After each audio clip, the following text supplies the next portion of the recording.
Okay. Hey. Hey, Mickey. Okay. Let's see, it's Saturday the 26th, I think. We are hopefully going to have this thing starting to drywall on Tuesday. So this day is Saturday. The 60 Jocelyn did all the insulation. Got all the recessed lights in, all the boxes, everything. You can put recessed lights under here in front of the fireplace. All the installation's on. Got a couple open spots. We just got to finish up tomorrow. Other than that, we're ready to go. There's the window. We'll put that in the spring. And here's the ridge beam that Scott's dad and myself put in today. So it's a 20-foot, I guess it's 11 7/8 high by an 1 3/4 inches. So you got two of them there, so it's exactly 3.5 inches, which is the exact width of a stud. So they sell them at Home Depot in 20-foot lengths. Cut this down to 10 feet, so we have a 10-foot opening. We're lucky enough to be able to actually fit it in the wall. And then under here, we took this up.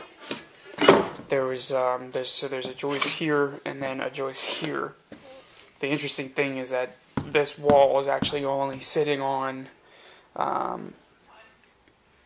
of the sill. So there's a 2x8 along the whole perimeter vertically, and it's sitting on that, and then that sits on the sill. So technically, only half this board was on an actual piece of wood. The other half is just hanging there.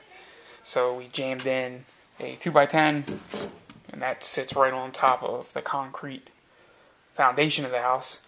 And then we slipped in two 2x4s, ran it up, so it's sitting on top of two 2x4s, secured it in on the side here, ran screws in a zigzag pattern to pull the two pieces together, also put glue behind there, and then also ran every about 20 inches up into the 2x4 that was up on the top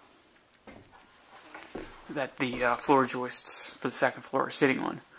And then over here, the original, you can see the original flooring, or the original wall actually pretty much came to this. So we actually put this in front, where I was able to remove all this, and then I could put my boxes in the wall here. And now we have about 9.5 foot opening.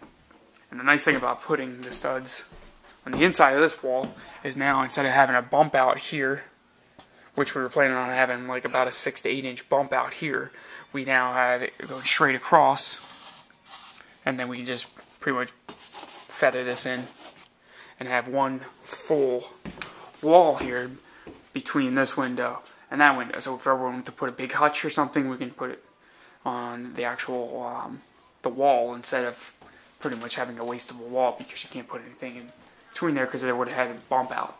So you can see here's the LVL board again, and really opened it up. You can kind of see here. So essentially this right here was where the wall came out before. So it went from pretty much that spot all the way over to about right here, pretty much right there. So we extend and push this out a little bit just to give them some more room for the box. But then we open the entire thing up all the way over to the wall. So gotta cut this little bit off. So the overall goal is to rip out this oak and replace it with the exact same flooring that we're going to put down here. So I have 7/16 OSB in the driveway. That'll be the subfloor. That'll go on top of these 3/4 inch flooring that's original to the house. And then so the OSB will give us a nice foundation to put the all the engineered wood on top of. And then that's pretty much it. So, and then we'll be in good shape. So we're going to cover this existing ceiling all with 1/2 inch plywood and just do a nice skim coat, excuse me, 1/2 inch drywall. do a skim coat on top of that. New drywall on top of this, and that ceiling, believe it or not, is actually in extremely good condition. Really flat, and barely any nail pops. So we're just going to fix a couple of nail pops, screw it up where it's sagging a little bit in that corner, it sags a little bit in this corner as well. So screw it up every 20 inches, cover those, and then that's it. We'll be ready to rock and roll. So hopefully, drywall guy came out today. Hopefully get a quote tomorrow. And he said he can start on Tuesday as long as the quote is reasonable.